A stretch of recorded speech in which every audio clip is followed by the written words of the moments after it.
from Newcastle in the northeast of England will be counting his black and white lucky stars that he didn't hit the barriers there at the top of the mountain as Skippy's back. And we've got looking for a toolkit there to try and help out the Janetta. Is that outside assistance? I'm not sure.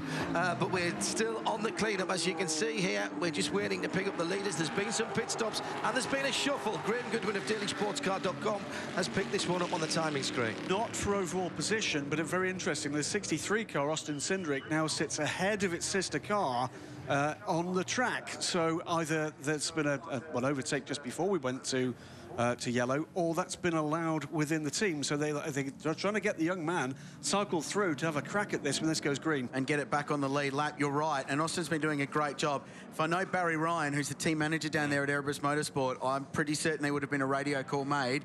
OK, Dean, let him go by. It's not for position. It's not going to affect your race. The car's doing similar sort of lap times as you. You can follow it round. But in the overall ball game, it helps them towards the end of the race. And Dean Cantor's in third position, by the way, we should say. So what we've got now is effectively that 63 car with only Florian Strauss and Moly ahead of him before he gets his lap back on the lead. And we can see now, John, the train. There is the Mercedes safety car. Then the two Phoenix cars. It's the 15 car leading the race. That's the Kangaroo car that leads that chain.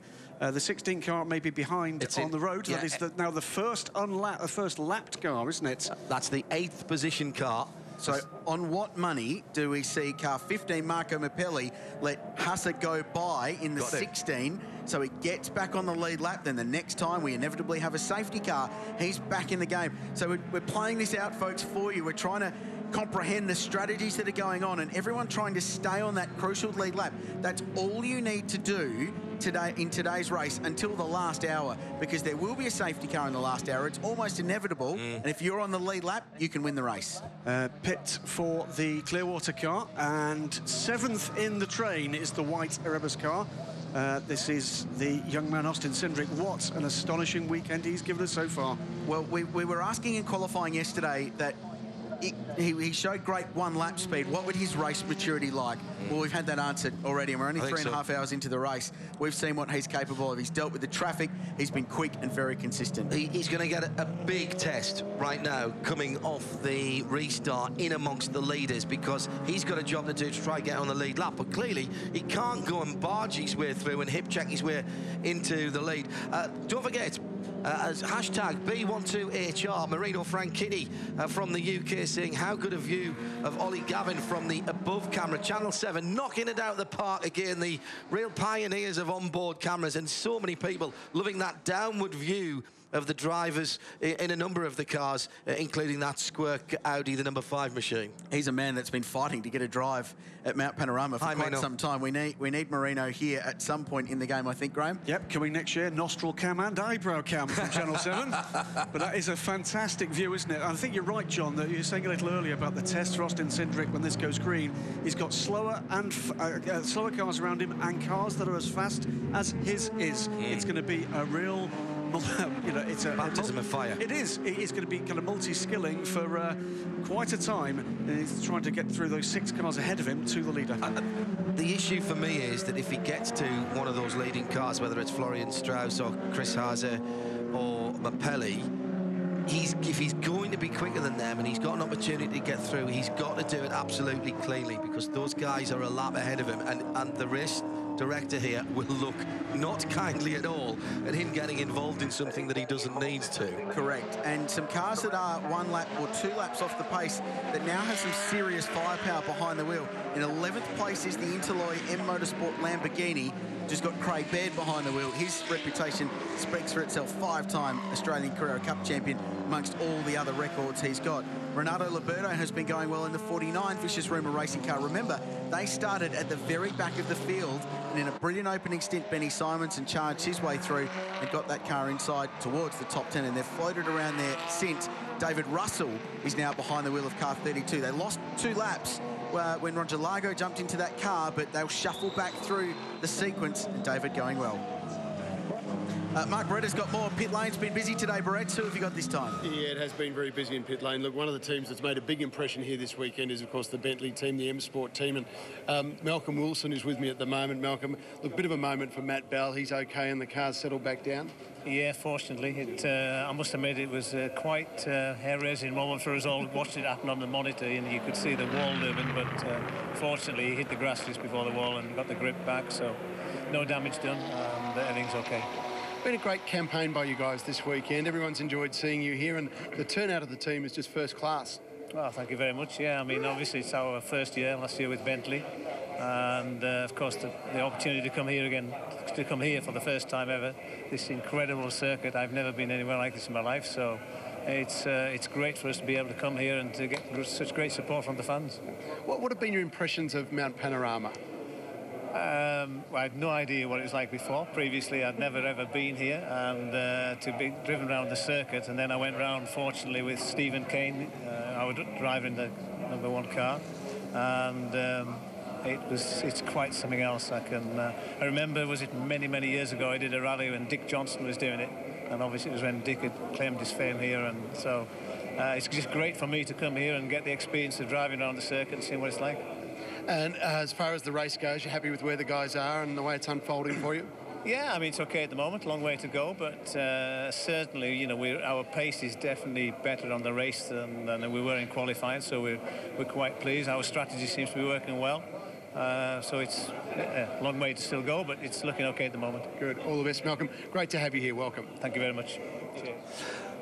Malcolm Wilson, rally driver that I remember watching in the forests of northern England a few years ago, as we go back to green and we are racing again. Oh, and a big block there as the Dean Strauss, Florian Strauss is trying to get through, and the 16 car is blocking for his teammate ahead of him. That's naughty stuff, and Strauss goes straight through. Yeah, that was unnecessary, John. Didn't need to do that. He's a lap down with the car in second place trying to get through. He was trying to do the right thing by his team and play rear gunner for the leader, Marco Mappelli, but I don't think that's on. That'll get frowned on by race control, and they might take a look at that. Yeah. We're back to green. Mappelli leads them. Hassa shown in second place in the 16 car, and Florian Strauss third. Right, well, that was a battle for position. I'll have that, not a problem. I think there was just a quick delay on the Hassa car taking its transponder across the line. So if that was a battle for position, that's all fair in love and war. And the Mercedes have actually changed position again. The black car ahead of the white. So Austin Cindric dropped back behind his teammates at that restart. We need to confirm this for you, because Hassa rapidly dropping down the timing monitor will confirm that. Nevertheless, it's Mappelli, Strauss in the Nissan, Canto third in the Erebus Mercedes. Then Alex McDowell, the highest the Craft Bamboo Racing Aston has run today. He's got that car to fourth place, and Rigon shown in fifth place in the number 77 AF Corsa car. Now a poorly timed pit stop for car 27. Graham Smythe, the young Kiwi behind the wheel for Trask Family Motorsport from New Zealand. And I wonder if that was force majeure, or because the last time you want to pit is just as the field goes back to green. Well, he needs to get out just before they come round again. At least he's got a clear run for a wee while. Craft Bamboo, Aston Martin leads the train down the chase. We've seen this before. This is not Maguire's replay. This is real time, as these guys are battling in the fastest part of the circuit. Is that the fastest corner in Australia? It must be. You're turning there at 180 miles an hour at least in these GT3 cars. And the 97 car, Alex McDowell, sitting in fourth position. And here is more defending by the 16 car, which is now shown down where, gentlemen. It's dropped way down the timing and scoring. I wonder if we've just got a transponder issue. I remember we had a little problem last year with one of the cars. We had to keep having visual confirmation.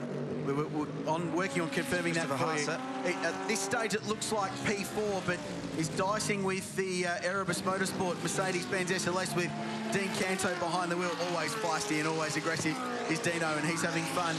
That pit stop was costly, Graham, for the Trask car. For the Trask car, back now into the fray, but Dean Canto's gone by the number 16 car and up into third position, so it is now Audi from Nissan, from Mercedes-Benz.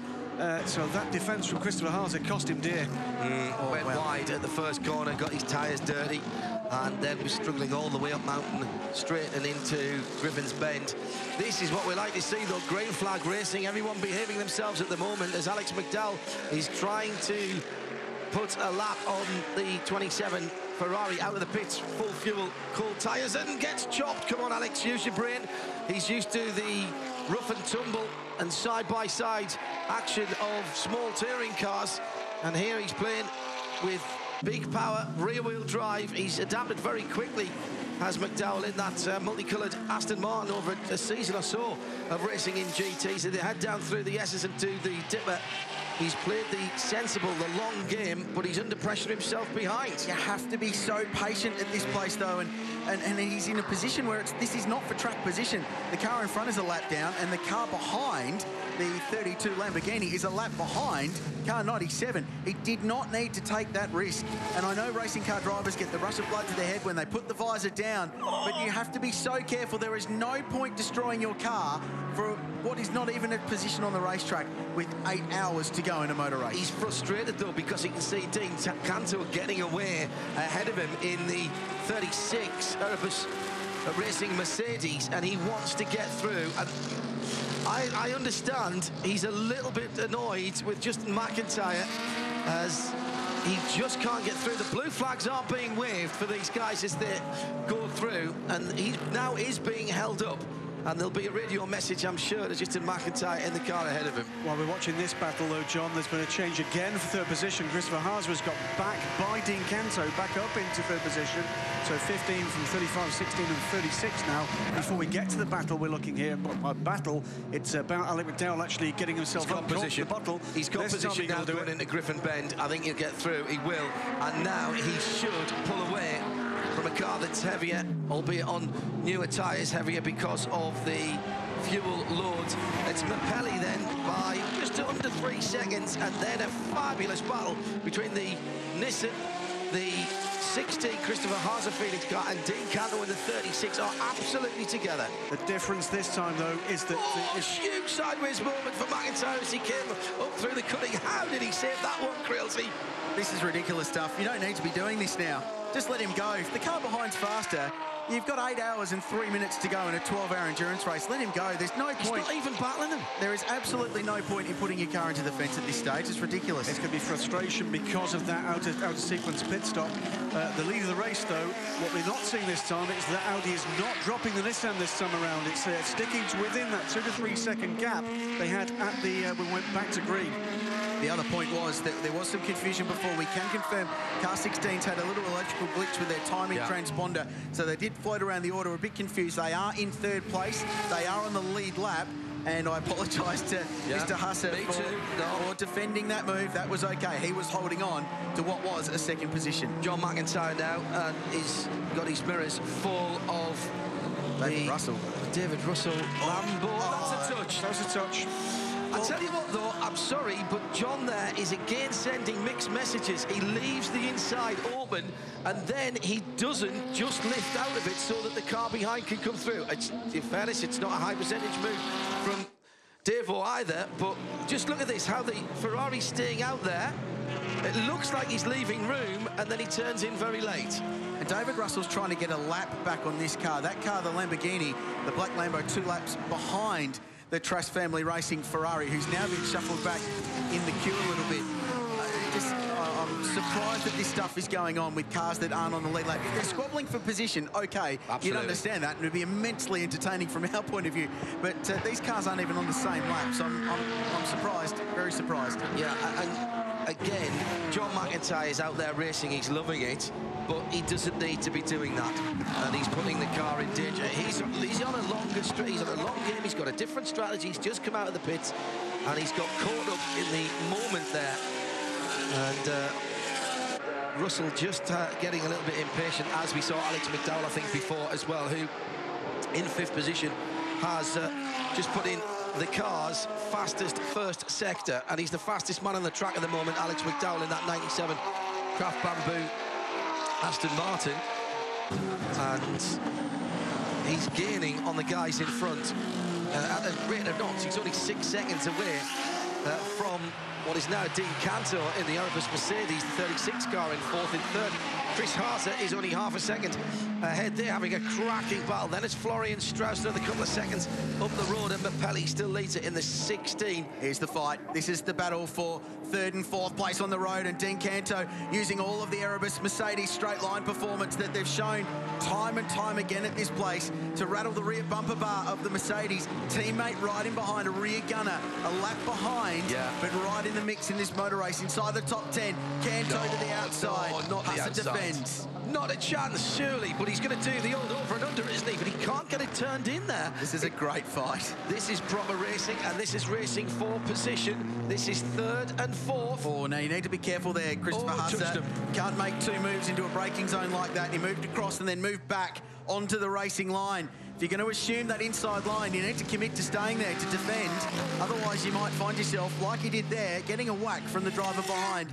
And from behind, Austin Cindric here, he's at the Racing University. He's watching all this. He's taking it all in. And who's not to say that that young man will be taking the opportunity if and when one of these cars does a stumble. This is a second-level course in attacking and defending at Bathurst, presented by the Open Racing University and Bathurst Regional Council. He's taking it all in, the 16-year-old, and getting a grandstand. The thing that you've got to be careful about here, and this is the issue that I always have when I'm racing, I start to watch what's going on ahead and get excited about it and forget that I'm driving a car myself.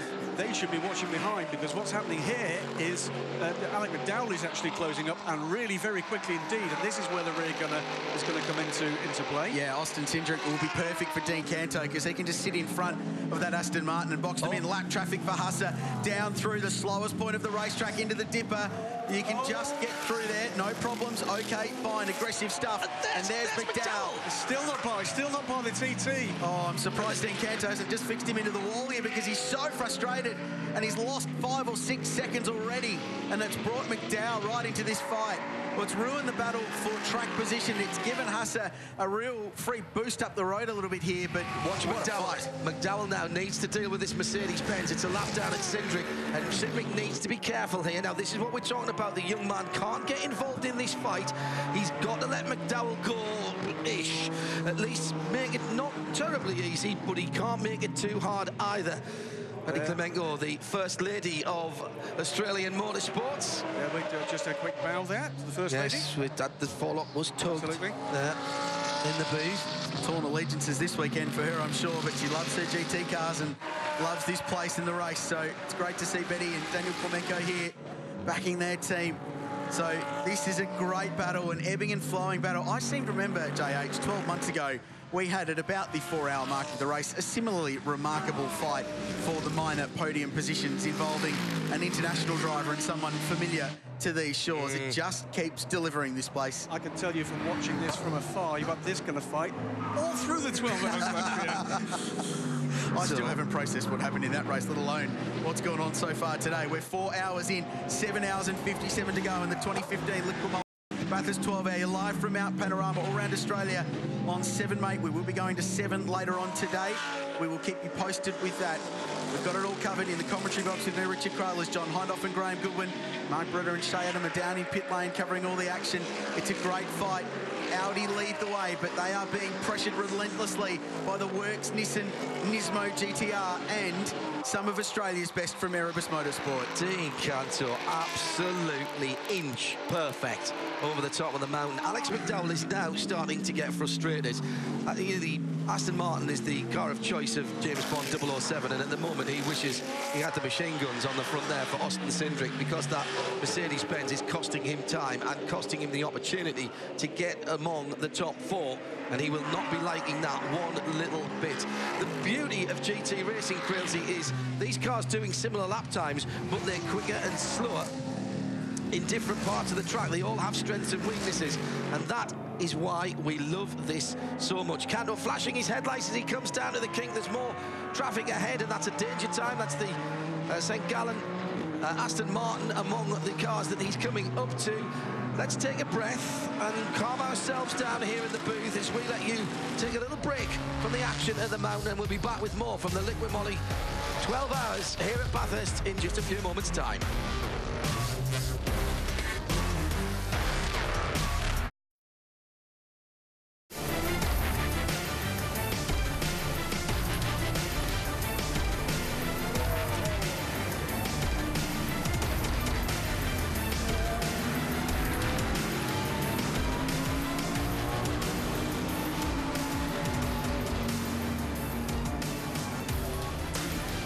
A wild ride there as the number 2 Audi goes off the circuit with Peter Fitzgerald at the wheel. He was helped, Grillsy, by the Bentley.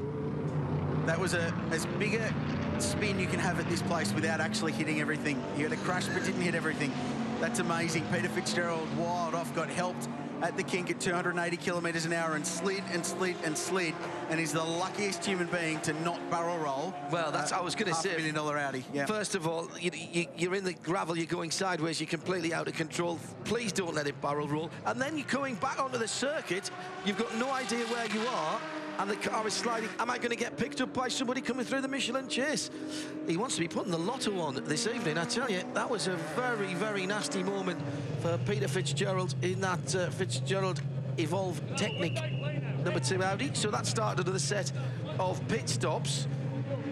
As a result, we're on our 7th safety car for the Liqui Moly Bathurst 12 hour. We've just about hit the average for the race. I think you said at the start, didn't you? 4 hours and 8 minutes into it. So pit stops in. The leaders, some of them at least, have pitted. The Nissan has pitted. Florian Strauss brought car 35 in. We saw the 36 Erebus Merc with Dean Canto behind the wheel pit. And we saw Davide Rigon in the 77 AF Corsa Ferrari pit from 6th place as well. So some of the key contenders have come in. What we're seeing from AF Corsa today has been very, very interesting. They're pitting at every safety car. They're just continuing to top that car up, fill it up with juice, and just make sure they've always got as full a tank as they possibly can in that race car.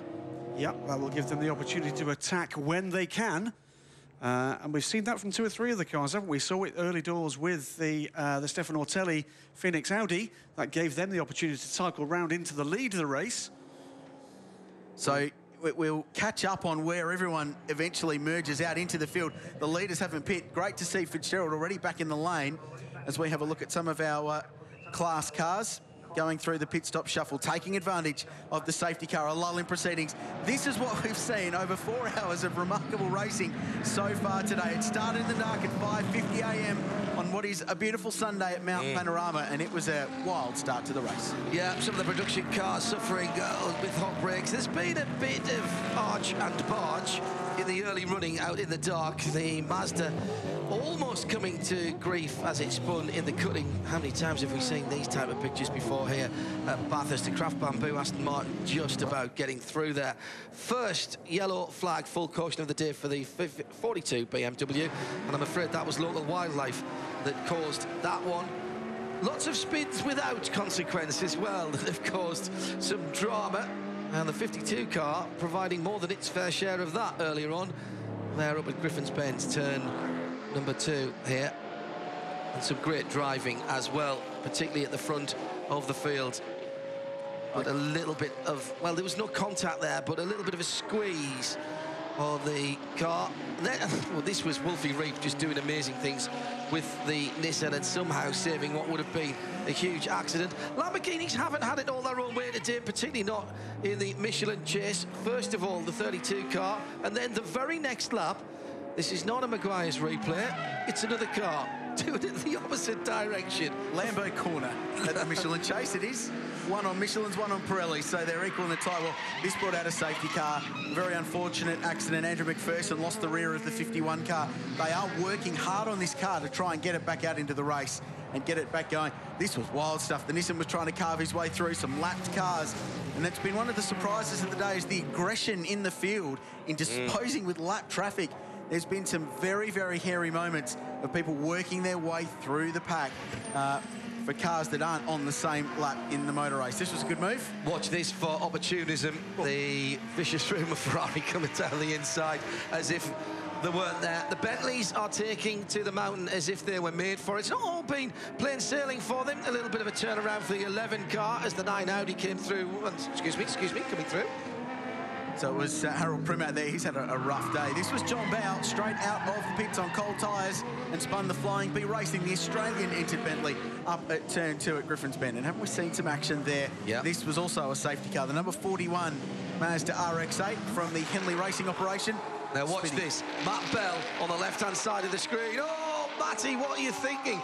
Misses his turn in by a couple of feet, but also, crucially, missed the barrier. In a weird sense of irony, the only other reason we're under safety car after that was because of a similar off, but this time at a faster point of the racetrack. This all got a little bit mad for a while here. This was lapped cars getting stuck into each other while they were trying to sort themselves out down at the chase, and this is the reason we're under caution. If there's a faster place to go off than McPhillamy, it's Jumbo. here. That was Jumbo again. So a big off, and Peter Fitzgerald, the winner of the 1991 Bathurst 12-hour, spins the Evolve Technic Audi, and it spins down. We'll take a break from Mount Panorama while we're under safety car. Back with more right after this.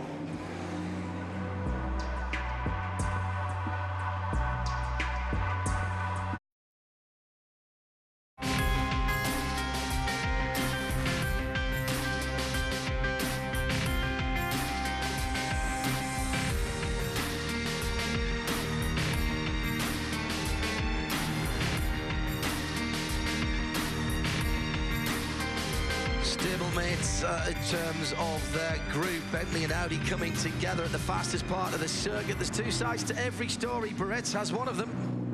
Sure does. Well, let's hear Peter Fitzgerald's side of it, Pete. You look like you're in pretty good position on the track, and the Bentley just came out of nowhere. Yeah, well, we moved from when I got in 20th up to 15th, and I was catching the two in front, and comfortably so. And I thought, well, I just got to wait, make my time. And then I saw Bentley's coming. Well, actually, I saw one of them. And I thought, well, they're going to grab me down the straight anyhow. So I actually eased out going into the chase and let him through. And then the one behind him decided to just lean on me and push me out of the way. I mean, they're just big, bad Bentleys and bullies, as far as I'm concerned.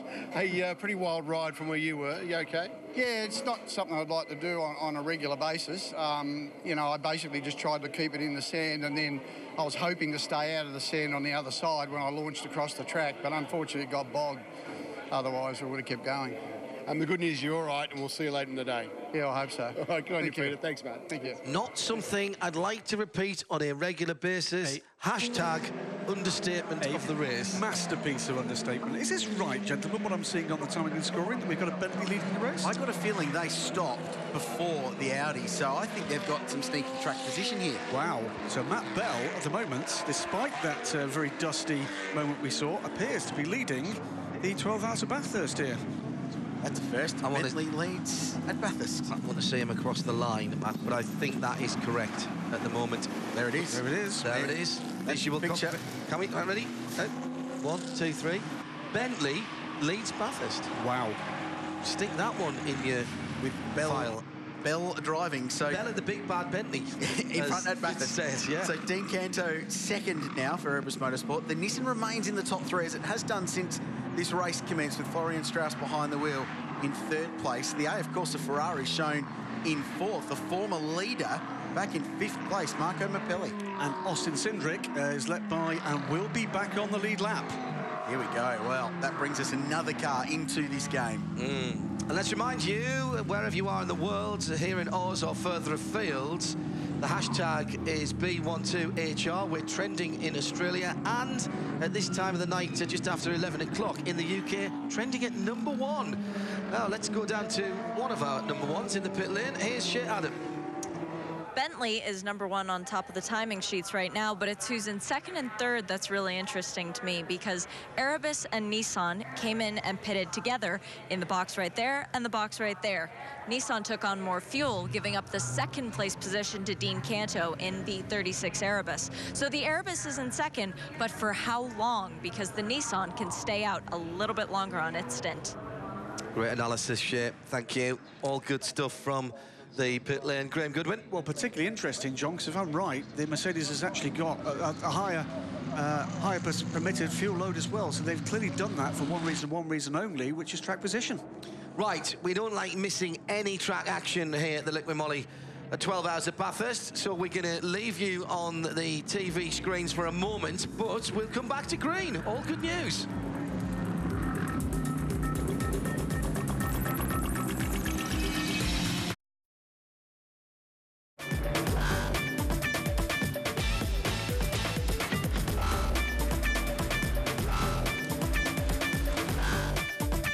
as the Mercedes-Benz pulls off. The leader is coming into the pit lane. We're going back to green this time around.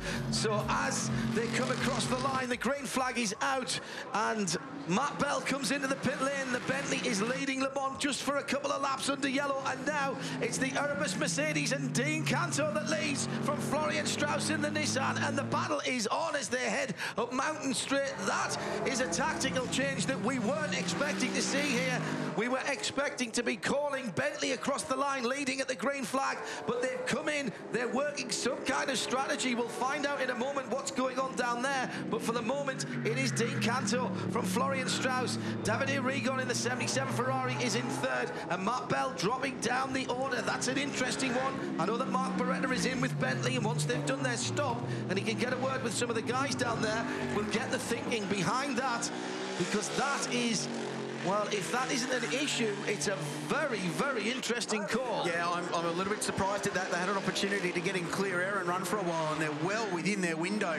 They had another 15 or 16 laps before they were scheduled to stop next, but nevertheless, it's happened. It's going to drop them at least to 8th position, because there are 8 cars on the lead lap. No, sorry, more than that.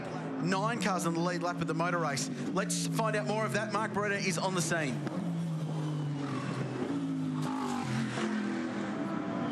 Stop for Bentley.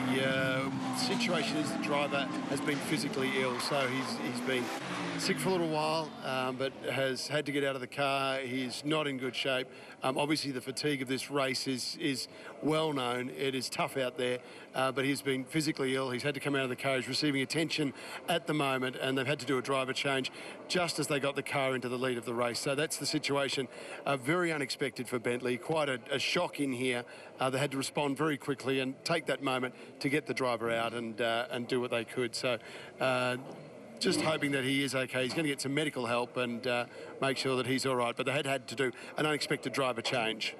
Yeah, and that was Matt Bell there. And I just wondered, gentlemen, if the time behind the safety car didn't actually help him, because going slow, he's not getting the air through there, and the heat sink in the car from that big V8 4-litre ahead of him will not have been helped. Oh, and again, it's an issue for the 6 car. Now the safety top star, and that's right up at the top of the mountain. Well, exited the cutting, that is, on the run up the hill, so just pulled to the side of the road. It's out of harm's way there, and if it needs to, it can back down into the little escape road there, which I think the marshals are trying to tell him to do, which is what he's going to do. Car 6 will tell you who's behind the wheel of that as soon as it appears on our timing screen. It's the Century Batteries Class B runner. They had the issue earlier on when being passed by the leader. Remember, this is good marshalling. Look at the guys are waving him back into the place of safety, and perfect timing as the leader comes through. That is great work. Everybody working together. That's exactly how it should happen. And again, kudos to the 500 marshals that we've got around the circuit this weekend, to the Maguire's replay, and that's not great, guys. Come on. Tim Miles. Settle down. Tim Miles in the 92 Castrol Racing Mark Ford Focus V8, the specialist enduro-built race car, designed, developed and built within about 200 k's of an area in Brisbane and the Gold Coast. Just coming together down there at the Michelin Chase. This is your race leader now. Dean Canto leads Florian Strauss in the Nissan by 2.9 seconds. Rigon up to 3rd place now in the AF Corsa Ferrari. The leader of much of the race so far, Marco Mappelli, the 15 Phoenix Racing Audi R8, sits 4th and scored 31 seconds behind. They were caught in traffic. The Craft Bamboo Racing Aston Martin with Alex McDowell from the UK sits in 5th place. Austin Cindric up to 6th now. Up the lead lap. Yep, and Stephen Kane, by the way, has jumped into the number 10 Bentley for the ill Matt Bell, and they're still on the lead lap, but they are 10th. 10 cars on the lead lap. Yeah, that shocking move there put me in such a spin, and I moved the race to Le Mans rather than here at Bathurst. So I'd like to correct you. You're getting very excited. I apologise for that. It's my boyish enthusiasm. It's the only part of me that is still boyish. But I was going to say, Freudian slip, Crailsy, because this is a race that is right up there with the best endurance race in the world, which still is Le Mans. Other endurance races are available, but they're not quite as good. But this, in terms of GT racing, this is Le Mans. This is the Le Mans of GT racing that we're watching right here in the Liqui Moly Bathurst 12 hours. He says, trying to dig himself out of the sand trap as we're watching the squirt car. So safety car round off there. Yeah, pull him in now, pull him in now. This is the squirt car, the number 5 machine, with now Nathan Antunes at the wheel in 12th position. And ahead of him, the red and white car. This is the 9, not battling for position. He's a little bit off the pace, and that's Mark Eddy who's at the wheel of the number 9 car further down the Hallmark car. That's the car that Christopher Mies shares, and just inside the top 20, the squirt car goes by. It's the icebreaker next in that line. Chris Smith behind the wheel of that. Nathan Antunes, a great young driver. Open wheel ace, spent some time over in Europe and the States and was part of the A1GP team. Well, the Erebus Motorsport number 36 car is in the race lead. One man who will no doubt be looking forward to getting behind the wheel is Jack LeBrock. He is with Shea Adam. Yeah, Jack, you just got to see your car go into the lead of the race under unfortunate circumstances. Matt Bell not feeling very good, but still, your car is number 1. When are you going to get behind the wheel? Yeah, we're in great shape at the moment. We get into the day, part of the day where our car will be quite strong in the heat with the Pirelli tyres. So, yeah, we're looking good at the moment. And, yeah, Dean will finish off this stint and then I'll jump in. And whether we do a double stint, I'm not sure. But, yeah, I'm really looking forward to getting behind the wheel. You're running Pirellis this year. You ran Michelin's last year, but the same car. Do you feel a big difference? Yeah, I feel we got a very good race package this year. The Pirelli is a very good tyre over a long distance. So, yeah, we're actually quite excited when we get to the heat of the day for sure. Who's going to finish the race? Do you know yet? Not sure. I suppose we'll have to see how it plays out. But, yeah, hopefully we come home with in a good position, that's for sure. Last year, Jack LeBrock's car had the misfortune of meeting a kangaroo. Please don't replicate that this year. Yeah, I'll try not to. Thanks. Thanks, Shay. He's a great young character, Jack LeBrock, too. Yeah, he's a pretty decent driver as well, you know. Can ski, no doubt. They're in a really good shape at the moment, aren't they? And they're getting great economy. That's the key. In this car, the Erebus 36 and the Nissan 35 are the 2 best cars in the field on fuel economy. It's only 1 or 2 laps different in each stint, but if you take the difference of that over a 12-hour race when you're making 11 or 12 stops, that might be 12 or 13 laps different fuel you need to have in the car at the very end. Both of those cars have had a little bit of a break on their fuel numbers from the organisers from last year. The Nissan was pitting early, very much early last year. They've certainly worked to make that car more fuel efficient, but I know that the Erebus guys have got 12 more litres in the tank, certainly 10, and that just makes a little bit of difference, allows them to stretch out a little bit further. JB at the wheel of the number 8 Bentley. He's been in the wars as well today, sitting in 11th position. Yeah, just to confirm, it definitely was the number 8 car and JB that had that clash with the number 2. Yes, yes. Big Fitzgerald that we saw earlier on, yeah. Bit of a trackside spotter's guide for you. The number 8 car is the one without the broad green stripe across the roof. Now Cindric in the pit lane. This is an interesting one. He's got onto the lead lap now and will have the opportunity to make his green flag stop. Yeah, 34 laps on their stint, John, so that's bang on their window. So unfortunately, it had to be timed during a green flag period. This is the Nathan Antunes Audi, squirt.com. Big crash, big hit. That is another classic cutting issue. You drift out wide, you get onto the marbles, you're in the grey, and the right rear comes into contact with the blue concrete wall, and Nathan Antunes is going to be struggling back with the right rear suspension setting. That is not how it came out of Ingolstadt. Just been struggling around with all the penalties we've seen on restarts, and Race Control fired an inquisitive out to teams saying, you are reminded your car is required to be within 5 car lengths of the car in front at all times whilst in the safety car train. You are also requested to make every effort to join the train as quickly and safely as possible. We might get more of an experience on that. We will, in fact, because the safety car is back out for the number 5 car. It's stuck at the cutting right where it crashed moments ago. Yeah, Nathan Antunes with his foot very, very heavily on the middle pedal to stop that car rolling down and into more of harm's way. Everybody bleeding speed off. Great work by the flag marshals again to warn the guys coming up the hill, because he's just far enough round the corner that on turning you won't be able to see that. And dropping rapidly down the order of course as a result. That's the issue, Grim, you know. As soon as something like that happens, you're losing places massively. Stand by for some more pit action as the AMG CLS 63 has its lights on, ready to go. So that means we can take a chance to get some news from down there. Here's Shane. Frantic work going on, the number 63 of Austin Cindric. He came back into the pits completely unexpected. There was just a little bit of damage in the left rear wheel frame. As you can see, now it's going back out. They did a complete pit stop, 4 new Pirellis on the car. They got it back out, took the bit of damaged carcass off the inside of the car. Was not a tire, was just bodywork damage. So they fixed that, got it back out, and hopefully he's not too far behind, because Austin has been running very, very well today, well above the driving limits of a 16-year-old. It's going to be interesting to see if he's actually dropped off the lead lap there, because it's going to depend where the safety car picks the leader up. I tell you what, again, we've got a break in the racing. It's perfect for us. We'll disappear from your screens for a few moments' time and get you back up to pace with what's going on at the 2015 Liqui Moly Bathurst 12 Hours.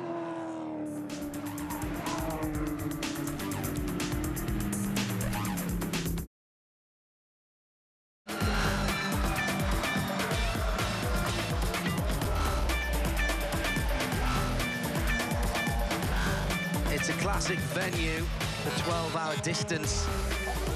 Also, really evoking memories of the past and seeing GT cars based on very, very beautiful road-going cars.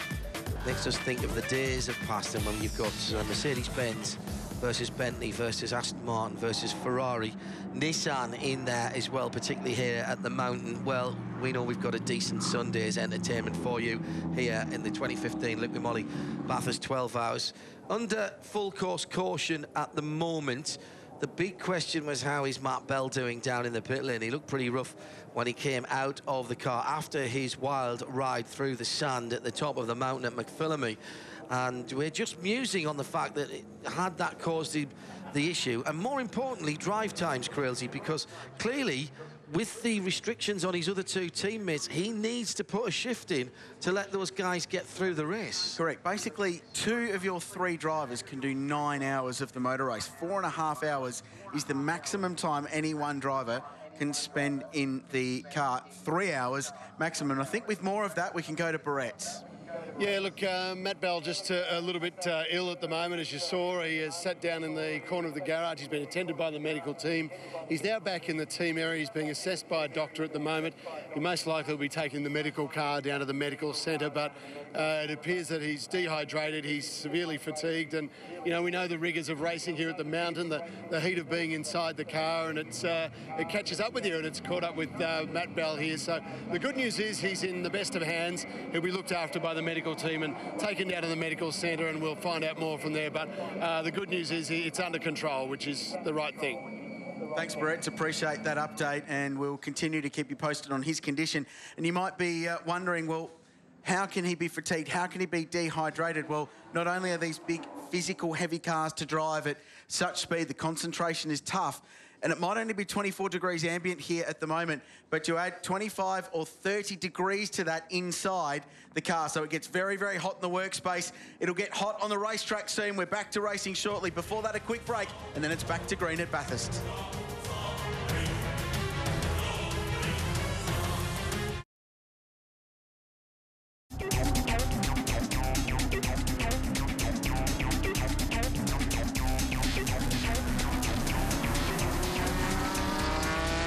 What a brilliant way to spend a Sunday. I can't think of anything better to do. Hello there. We are 4 hours and 42 minutes into the 12. It's the Liqui Moly 12 Hours of Bathurst. And just a little pause in the proceedings, allowing us all to grab our breath for just a few moments' time. But Erebus Mercedes-Benz have done what they do very well indeed. And Dean Canto leads the race in the number 36 car. Florian Strauss for Nissan, just half a second behind in the safety car queue at the moment. The 35 GTR going as well as we've seen it for many years at the mountain, and a great history, of course, for the GTRs. It's Moly back behind the wheel of the 15, the best of The Phoenix Audi's now in 3rd position, and Alex McDowell has Aston Martin number 97, the Craft racing car, in 4th position. This is a great shot looking at the hill at McPhillamy and Mountain Straight.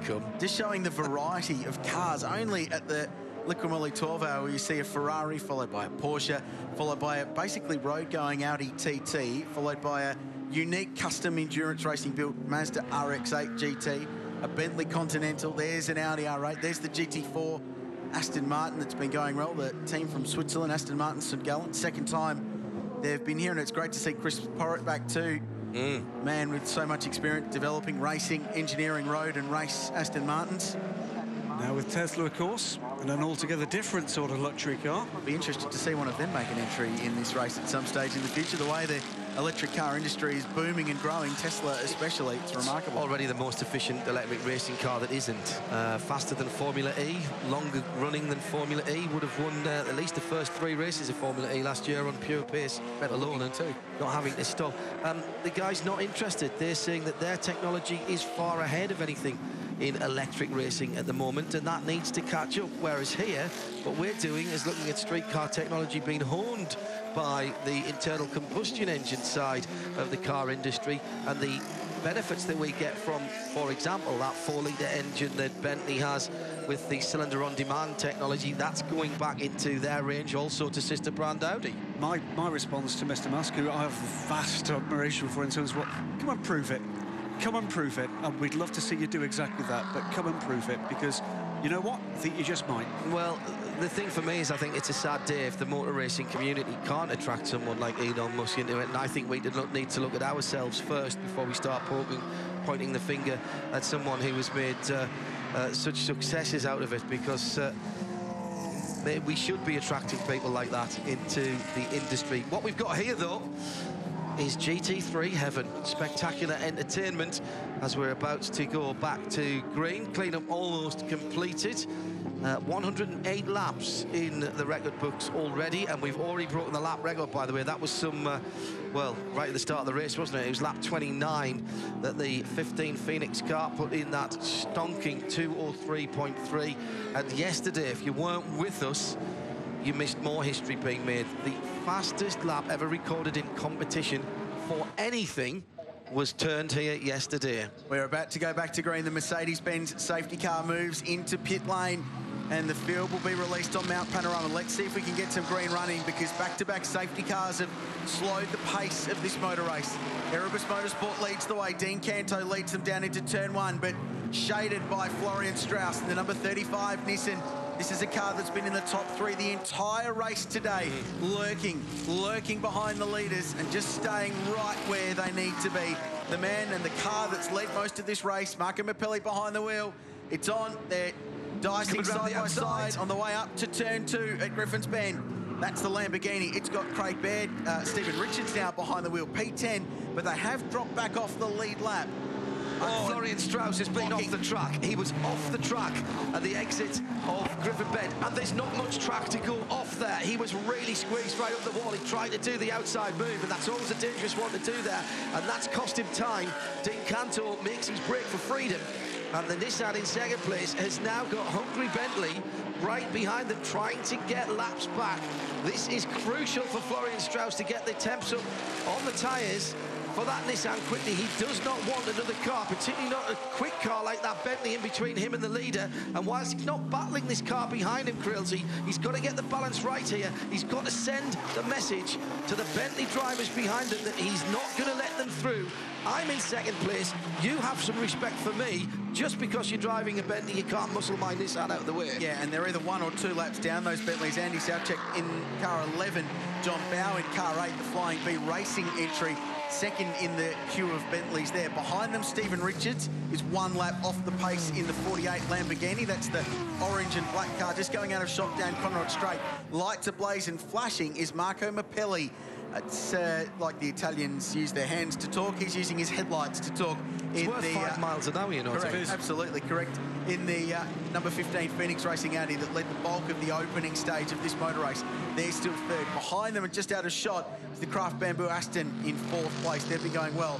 Then the AF Corsa Ferrari with Davide Rigon behind the wheel and still going nicely. Canto leads. First clear lap is a 2:06.45. The gap 1.9 seconds over the Nissan GTR. Alessandro Latif needs to be very careful here in that green, black, red and white Audi, because he has got 3rd place behind him, and this is, again, it's a tough lesson for a young driver, but he can't get in the way here. He's not part of this fight, and he's holding up the 3rd place car at the moment, and what he needs to do is use his head and use his mirrors, and somebody needs to be talking to him so that he doesn't fight and shut the door here at Griffin's Bend, which he has not done.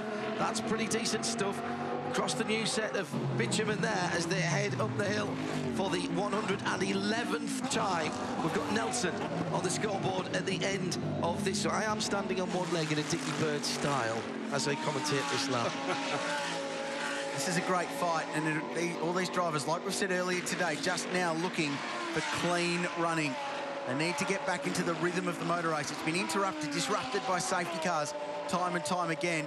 Now we need to get some rhythm back and get back into the sequence of pit stops and just some clean running. Black flag, and I think it's another Bentley.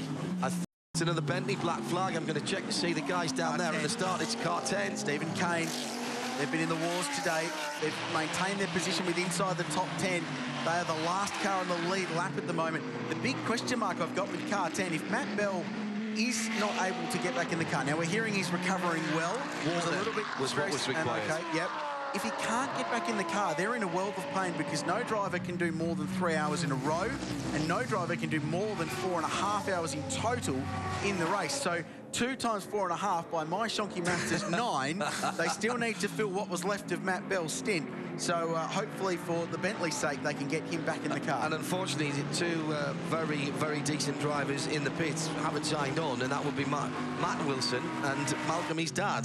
They're both there at the moment, but clearly they can't just jump in. They haven't signed on and done practice and qualifying. You think Malcolm would pull rank there? Well, yes. Matthew, of course, was a very decent single-seater driver, teammate to one Lewis Hamilton in his Formula Renault days in the UK. Never heard of him. You have heard of Matt Wilson? Yeah, Matt Wilson, yeah. Yeah, exactly. Good lad, and a chip off the old block there as well. Never ceases to make him laugh when he always makes me tell all the old stories of his dad's rallying. For many years, I thought Malcolm was another corner marshal like us, because he ended up next to us, it seemed, on every rally we did in Northumberland, and Matt likes me telling those stories, and Malcolm perhaps not quite as keen. Great story about the M Sport Bentley guys. A group of them were sitting on pit wall yesterday with their sleeves rolled up and their shorts up as high as they could go. They're trying to get some sun as that car comes in from pit lane, because the bulk of these guys jet out from Australia straight after the race to fly to Sweden, of all places, for the next round of the World Rally Championship. Said, what are you guys doing? I said, we're trying to get some sun before we go from 30 degrees in Australia to -10 in Sweden. Like an extended sauna, really, isn't it? It's back on again through the 7 News skyline as Florian Strauss has that number 11 Bentley right in his mirrors, and Andy Soucek, who had his little incident of his own, of course, remember, in this car early on in the week when he did the old cutting shuffle. The car was taken away to Taft Garage and brought back in pristine condition. But this, again, not a pass for position, but certainly not a car that the Nissan driver Florian Strauss wants to let it go by. And in fairness, Andy Soucek, he's not putting the pressure on there. He's sitting. If he could get closer, he's not. If he's not getting closer, he's not flashing headlights and looking anywhere near a threat at the moment to Florian, who's been able to take his racing line unhindered.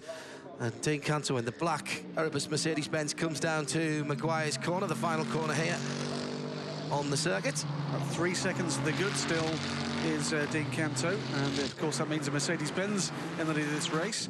We've seen Mercedes-Benz, Bentley, Ferrari and Audi lead the race so far, but the car that I don't think has yet led the race is, I don't think, other than on pit stops, been anything further than about 4th or 5th back. And that's the car we're looking at the moment. The number 35 Nissan has been a factor from the very start. Yeah.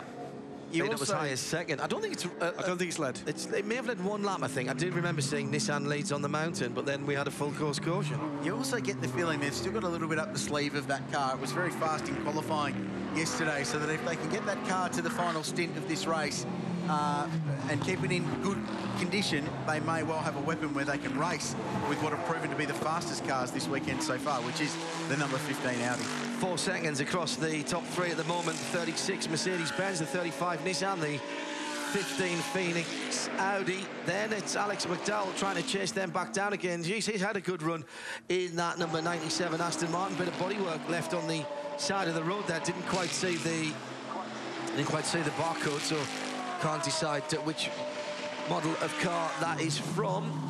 Coming up on 5 hours of racing, 4 hours and 53 minutes. Let's take a check of what's going on out on the circuit with our Michelin hourly update. And in the Darrell Lee top class, Dean Cantor leads it from Florian Strauss in second. It's Mercedes-Benz from Nissan from Audi first, second and third, with Alex McDowell pushing hard in fourth position. Steve Richards just hanging on to the bottom end of the top 10. And as we look at the classes, with Pirelli, the Darrell Lee class headed by Dean Cantor. Florian Strauss, remember it is separate class. They have only got one seated driver in that car, in the AM class. Steve Grove in the number 4 Porsche for Century Batteries, Class B. Regis Class C, Mark Connor in the 54 Lotus. Beric Linden now in the BMW 1 Series. First time we've seen the 23 car leading the GWS personnel category, and the invitational class for the endurance cars. Still that Mark Focus V8 number 93 leads the Recaro class. That's how it stands. We've still got more than 7 hours of racing to go at the 2015 Liqui Moly Bathurst 12 Hours.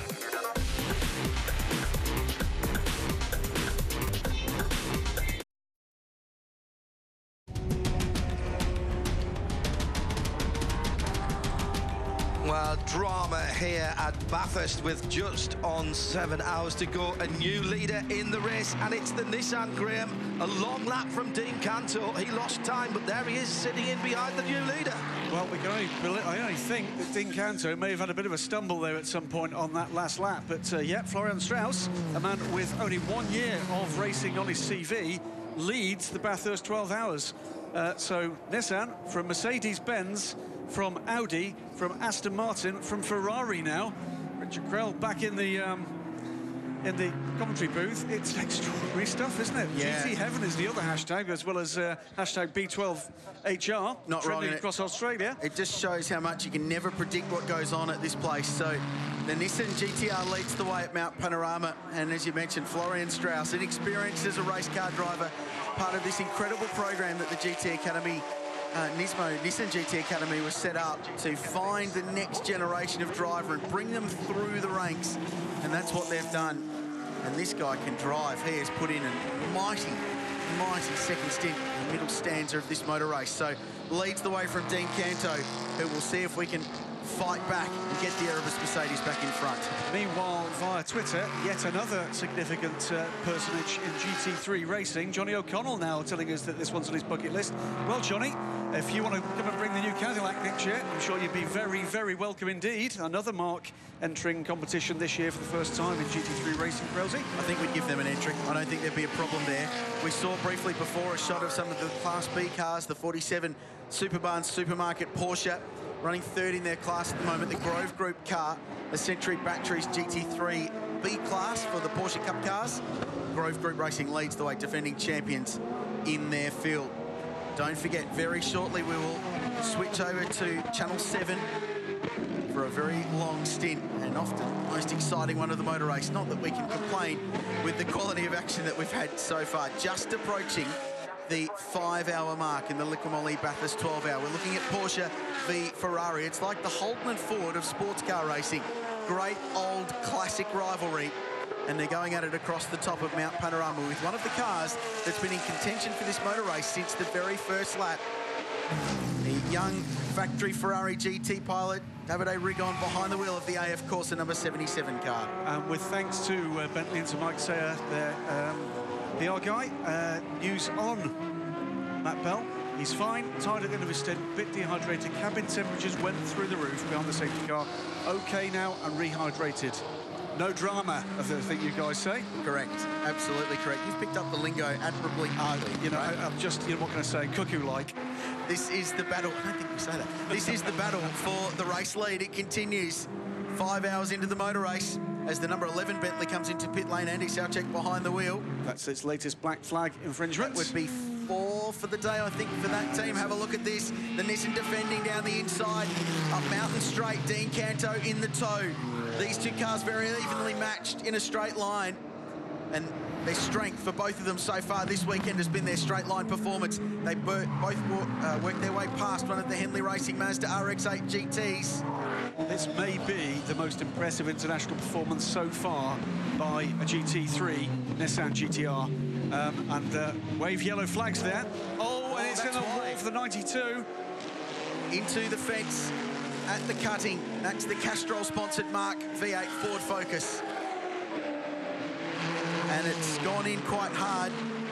And we go back to safety car. The Mercedes-Benz safety car for the 8th time today will be called out to Mount Panorama. And the leaders slow down once again at the top of the hill. Careful there, Dino. You cannot go past under safety car. No overtaking. They need to calm things down. The teams have been complaining all day about slow catch-up rates to the safety car and really hindering their pit stop process. Now, I'm just wondering, 36 last pitted on lap 97. We're on 116 and no sign of them stopping. That sort of wouldn't work to the tune of how they've been running that car. However, if we don't see the 77 Ferrari in, I'll be very surprised. They're pitted every time there's been a safety car. The Class B, Century Batteries GT3 class leader pits. The Grove Racing Porsche with Stephen Grove behind the wheel. 20th outright, but leading their class. The second fastest class in the field. That shows how deep the outright field is here this weekend. The Liqui Moly Bathurst 12 hour. That's the reason we're behind the safety car, though. The number 92, Castrol-sponsored Mark Cars Australia Ford Focus. Was that the class leader? That was the class leader, the Class I. Yeah, the Recaro class leader in the Invitational for the endurance cars. That was the class leader. 92, 10 miles behind the wheel. That's shown in 29th position. Safety car rolling. So just looking to pick up the Nissan GTR. So they scramble the safety car when the leader generally gets to the control line. And the Erebus team does pit, so they've come in. That's smart. So rolling the dice to just change up their strategy just a little bit. Now, I don't think the safety car has got the GTR behind it. Not yet. There it is. Yep, they're okay. Yeah, they're okay. It's in the line. It's not directly. They're very, very good here because they don't try and take any liberties of squeezing in. They'll take, if there's 3 or 4 cars in front of the leader, they'll take that and then wave them through. A correction, by the way, the leader was the 93 car in the Recaro Class I category, the team car, to the 92 that we've seen in the wall. So here's the stop. Erebus Motorsport tyres going on. This car, you can see them pull the screen, tear off, so clean. Bit of adhesive film on top of the windscreen. They've got several in the car. They can pull them off, saves having to wash the window. Everyone must be behind the line except the car controller, and then they can release it. So that red line in pit lane is crucial. We saw 12 months ago it almost cost the Maranello Motorsport team the race. They left their pit entry board that they stopped the car on outside the line, and they got penalised a drive-through penalty. Everything and everyone must be over that red line, back in the garage, before the car leaves the pits. I'm going to suggest we paint that piece of wall a different colour, because blue clearly is far too attractive to racing cars. You know when you get those, a load of flies on one particular colour in your garden, and that's the blue. It's just attractive. 77 car pits continuing their trend of taking every opportunity to stop and put fuel in that car. Clearwater Racing into Matt Griffin behind the wheel of the 33 Ferrari. They haven't fired yet. We haven't seen the best of that car. They're only scored in 16th position, the chrome and red liveried entry. There's more to come from that entry. Safety team in attendance. Team Medical Australia will go to work. There's the Clearwater Ferrari. Matt Griffin has been aboard that car for a wee while. That car now back up into the top 20. Now, no pressure, Nismo team. Just had a quick text message from Darren Cox, who's telling me unbelievable stuff, really, from the GTR. So The boss is paying close attention at whatever time of the day or night it is, back where Darren is. If he's back in the UK, it's 5 minutes to midnight, and that is, for those that don't know, Darren Cox is the man at the head of Nismo globally, both for its racing and its streetcar development programme. And Brian Herter has just tweeted with his little ones having their mini Bathurst 12 hours as well. Hi, Brian. Good to know that you're glued into the race. I think it's a race that he could be down in as well, to be honest. The Brian Herter? I've no idea. As in IndyCar star Brian Herter? Well, I'm sure he'll let us know one way or the other. But I think you may or may not have heard John, just away from the mic for a moment, Johnny O'Connell, looking set to join the bucket list here. Johnny Reid, who I've worked with on the ESPN broadcasts in the States before, is a massive advocate of GT racing. Let's not forget, under his own dime, he went and raced a Clio Cup car. He did, at the Nürburgring with some of his mates. So we remain under safety car here at Mount Panorama. Coming up to 11 o'clock, 6:53 on the clock to go in this Class B Porsche underway. Nick Cresswell entry, driver change ongoing, and it looks like John Goodacre it is getting into that car. Very accomplished one-make Porsche racer, running in Australia's GT3 Cup Challenge. An old sparring partner of his, Jeff Bobick, who's sharing this car this weekend, helping him into that car. Great rivals. So you can see them working on. So driver change underway. They get fuel in first, then they go to work on tyres, air jack in, get the car up, and then go to work and put some new Pirellis on the number 50 Porsche, which is creeping up on them in Class B in the battle for the Century Batteries GT3 Cup class. Always an entertaining fight, and Porsche's just made for Mount Panorama. We're 118 laps, 700 odd kilometres in to the Liqui Moly Bathurst 12 hour, and a Nissan leads the way. Second place now, the Audi that's dominated the first half of this motor race that we've seen so far. The Italian Marco Mappelli behind the wheel. Alex McDowell, the Aston Martin, back inside the top three. And once again, and we've seen it before, though, they've just stopped. The number 27 Trass Family Racing Ferrari, front of screen there, just continues to pop up the running order when you least expect it. They're staying on the lead lap, they're solid and consistent, and they're now fourth place. Unbelievable, isn't it? It's a car we've seen that looked to be just dropping down the order a couple of times, but they're playing a blinder on the strategy front. Car up on its jacks now. And what do we got there? That's the piece of bodywork we spotted earlier. You go for a walk around this place, or even a drive in my case, after the race, and the amount of debris and rubber and everything littered around the place after 12 hours of racing. Jog gently round, Crailsy, for a couple of laps. He looks whippet-like, does Crailsy, so you thought that would have been his sort of thing. Tried running once, didn't like it very much. So this race has got a lot to play out. We're under the Mercedes-Benz safety car. Pit stop strategy has a lot to go. There's two distinct strategies playing out in this motor race, and they'll become clearer as the day unfolds. But one philosophy is pit every time there's a safety car. The other, stick to your windows, work to the full tank of fuel, and pit when you need fuel. As simple as that. But on the way today has gone, we haven't seen the last of that very, very attractive Mercedes-Benz safety car, and it's great to have them on board as the supporter of the race. I would like to see slightly less of it. Let's get down to the pit lane. Here's Mark. Actually, we've taken ourselves up to a beautiful view over Mount Panorama now. Just a reminder for our viewers on 7 Mate, if you want to continue watching this incredible race, the Liqui Moly Bathurst 12 hour, then head across to Channel 7 now. It's time to switch across from 7 Mate to 7. So if you do that now, we'll see you on the other side. A reminder, now's the time to flick across from 7 Mate to 7, and we will see you there in just a moment as the Liqui Moly Bathurst 12 hour continues.